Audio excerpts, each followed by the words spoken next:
Hello, welcome back to my channel. ఈరోజు blouse cut చేసిన stitch చేయకముందు లైనింగు బ్లౌజు పీసు రెండు అటాచ్ చేసే చూపిస్తాను. గమ్ టిప్తో చాలా బాగా యూస్ అవుతుంది కొత్తగా నేర్చుకునే వారికి. నాకు కూడా చాలా బాగా వర్క్ అయింది. నేను నేర్చుకునేప్పుడు ఇది లేక చాలా ఇబ్బంది పడ్డాను. మధ్యలో నాకు ఈ గమ్ టిప్ తెలిసినాక చాలా ఈజీ అయిపోయింది. మీకు కూడా ఎవరికన్నా చూసే వారికి యూస్ అవుతుందేమోనని వీడియో షేర్ చేస్తున్నాను. నచ్చితే సబ్స్క్రైబ్ చేయండి.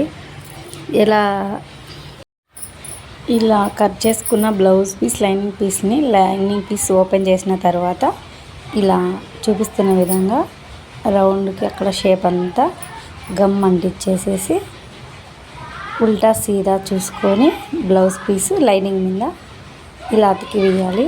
మనం టక్స్లు వేసే ప్లేస్లో కూడా గమ్ వేసుకుంటే మనకు బాగుంటాయి. కొన్ని మెత్తని పీసులకి బ్లౌజ్ పీస్ పడదు స్టిచ్చింగ్లో, లైనింగ్ ఒకటి పడితే మళ్ళీ ఉడదీసి కుట్టుకోవాలా. ఇలా గమ్ అతికిచ్చేసి అలా అవసరం లేకుండా నీట్గా బాగుంటుంది.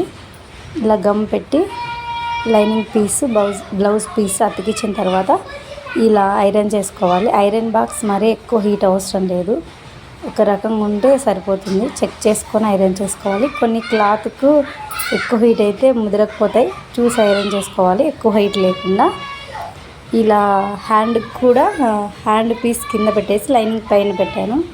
ఇది బ్లౌజ్ తిప్పేసేదైనా పైపింగ్ వేసేదైనా ఇలా చేసుకుంటే చాలా మేలు. ఐరన్ చేసినాక బ్లౌజ్ స్టిచ్ చేసినాక ఫినిషింగ్ నీట్గా ఉంటుంది. చూసారా, ఇలా మళ్ళీ స్టిచ్ చేయకుండా మిషన్తో గమ్ము ఐరన్తోనే ఈజీగా వర్క్ అవుతుంది.